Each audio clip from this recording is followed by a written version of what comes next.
Imagine you are standing in a grocery store aisle. You're holding a bottle of laundry detergent. The large jug, the one that makes financial sense, is $25. It would last you 3 months.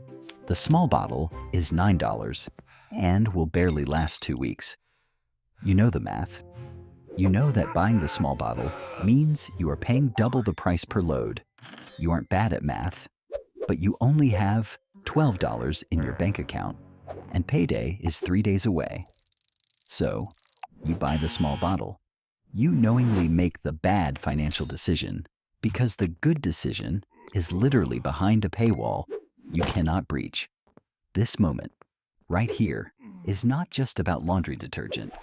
It is a microcosm of a much larger, invisible force that dictates the lives of millions.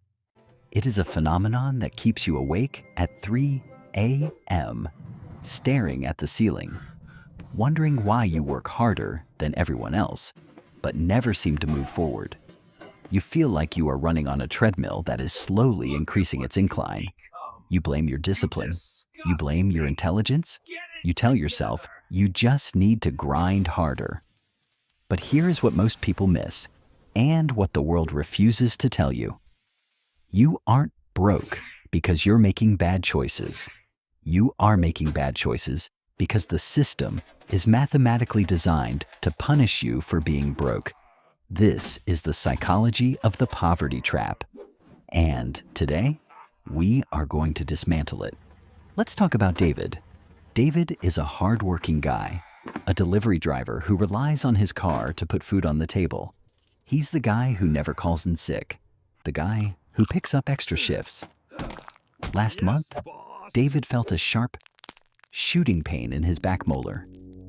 He knew what it was, a cavity. He went to a dentist who told him it would cost $180 to fill. But David didn't have the money. He had $60 to last him until Friday. He had to choose, fix the tooth or buy gas to keep working. It wasn't really a choice. So, he went to the drugstore and bought a $12 tube of numbing gel and a bottle of ibuprofen. He told himself he was being smart, saving money, delaying the expense until he was more stable. He pushed the pain to the back of his mind. It's what we do when a reality is too threatening to face head-on. 6 months later, David wakes up with the side of his face swollen to the size of a grapefruit. The infection has spread. He ends up in the emergency room. The tooth can't be saved. He needs an extraction, antibiotics, and he misses 3 days of work because the pain is blinding. The total cost is now $1,400. The initial $180 problem became a $1,400 catastrophe. This is the first layer of the trap, the cost of waiting. Wealth buys you the privilege of preventative maintenance. When you have money, you fix the leak before it rots the floor. You change the oil before the engine seizes. When you are poor, you are forced to wait until the problem is catastrophic, which means the problem is always 10 times more expensive. You aren't paying for the service. You are paying a penalty for not having the cash 6 months ago. But the trap goes deeper than just bad luck. It is woven into the very infrastructure of how we exchange value. There is a concept in economics called the reverse economy, and it is terrifying once you see it. In a normal economy, we are taught that bulk equals savings. If you have a membership and $500 to spend on a whim, you can buy toilet paper, rice, and canned goods at rock-bottom prices. You are rewarded for having capital. But if you are living paycheck to paycheck, you are locked out of that economy. You are forced into the convenience store economy. Let's look at David again. Because he couldn't afford the dental bill, he put it on a credit card he had been saving for an emergency. Now he's maxed out. His credit score drops. 2 weeks later, his car insurance is up for renewal. Because insurance companies use credit scores to determine risk, his premium jumps up. He is now paying $40 more a month for the exact same coverage as the guy next door who has a savings account. Then comes the banking system. This is perhaps the most aggressive predator in the financial wild. David has $20 left in his checking account. He miscalculates a pending transaction for a streaming service he forgot to cancel. A $15 charge. He buys a sandwich for lunch because he's working a double shift and hasn't eaten in 8 hours. The sandwich is $8. He is now technically overdrawn by $3. Does the bank decline the card? No. Does the bank send a text asking if he wants to cover it? No. The bank processes the $8 sandwich and slaps him with a $35 overdraft fee. Think about the physics of that transaction. David effectively borrowed $3 from the bank for 24 hours. The cost of that loan was $35. If you calculate that as an annual percentage rate, it is over 17,000%. If a guy in a dark alley charged you that interest, he would go to prison for loan sharking. When a bank does it, it's called a service fee. Research shows that the vast majority of overdraft fees are paid by the poorest 9% of customers. The banking system is effectively subsidized by the people who can least afford it. The rich get free checking and interest. The poor pay for the privilege of holding their own money. This generates a profound sense of injustice, a simmering anger that eats away at you. But the real trap, the one that is hardest to escape, isn't in your bank account. It's in your brain.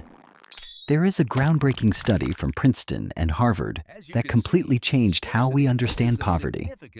The researchers found that the state of being poor, the constant low-level hum of anxiety about money, actually changes how your brain functions. They found that financial scarcity imposes a massive cognitive load. Imagine your brain is a computer. When you are financially stable, you have plenty of RAM available to run complex programs like long-term planning, emotional regulation, and learning new skills. But when you are worried about rent, or whether your card will decline at the grocery store, that worry is a massive program running in the background, eating up 80% of your processing power. The study showed that this financial pressure drops a person's effective IQ by up to 13 points. It's the same effect as going a full night without sleep. This is why David, or perhaps you, might make decisions that look stupid to an outsider. You take the payday loan with 400% interest. You buy the scratch-off lottery ticket. You grab the fast food instead of cooking. It's not because you are lazy or ignorant. It's because your brain is suffering from bandwidth exhaustion. You are in survival mode. The part of your brain responsible for the future, this, is offline. You are operating entirely in the now. You aren't trying to optimize your life for 10 years down the road. You are trying to survive until Tuesday. When you are drowning, you don't ask if the life raft is made of sustainable materials. You just grab it, and this leads us to something even more subtle, something we often judge ourselves harshly for: the little luxuries. How often have you seen people criticize a struggling person for buying a brand name coffee or a new smartphone? Here is the truth. When your entire life is a series of no to the vacation, no to the new car, no to the peace of mind, the human brain becomes desperate for a yes. A $6 coffee is not just a drink. It is a cheap way to buy a feeling of normalcy. It is a momentary anesthetic against the crushing weight of deprivation. It is a purchase of dignity. Psychologically, this is a dopamine-seeking behavior triggered by chronic stress. When you know you can't afford a house, and you can't afford a new car, and saving $50 a month feels like throwing a pebble into the Grand Canyon, the logical part of your brain gives up. You think, what does it matter? I'm never getting out of this hole anyway, so I might as well enjoy this one small thing today. It is a coping mechanism, not a character flaw. It is the brain trying to manufacture a tiny bit of joy in a landscape of stress. So, where does this leave us? If the system is rigged, the banks are predatory, and our own brains are sabotaging us. Is it hopeless? No. But the solution requires us to stop playing by the rules that were written for wealthy people. The first step is forgiveness. You have to stop looking at your bank account as a report card of your worth as a human being. You have to understand that the stupid mistakes you made were often survival responses to a hostile environment. Release the shame. Shame is expensive. Shame keeps you from opening the mail. Shame keeps you from checking the balance. Shame keeps you in the dark, and the dark is where the interest rates grow. The second step is acknowledging the buffer. The most valuable thing you can buy isn't a stock or a bond. It is a $500 buffer. This money is not for spending. It is a shield. It is the thing that stops a flat tire from becoming a payday loan. It is the thing that stops a missed day of work from becoming an eviction notice. Breaking the cycle of the poverty premium requires ruthless, almost aggressive prioritization of stopping the bleeding. It means prioritizing the purchase of the higher quality work boots, even if it hurts today, so you don't have to buy the cheap ones again in 4 months. It means looking at every dollar, not as a unit of consumption, but as a soldier you are sending out to fight the system. You are fighting a war against entropy. The system wants you to stay in debt, because debt is profitable for everyone but you. Being poor is expensive, it is exhausting, and it is unfair. But understanding the mechanics of the trap, seeing the wires and the gears, is the first time you have ever had the advantage. You are not broken. You are just in a difficult level of the game. And now that you know the rules, you can start to play differently. If you found yourself nodding along to this, if you felt that tightness in your chest, loosen just a little bit, because you finally have a name for what you've been experiencing. Take a moment to reflect. What is one poverty tax you're paying right now? Is it the late fees, the cheap food, the avoidance? Identify it, name it, and then forgive yourself for it. We are going to keep dismantling these hidden scripts that run our lives. There is a way out, and it starts with seeing the cage for what it is. I'll see you in the next one.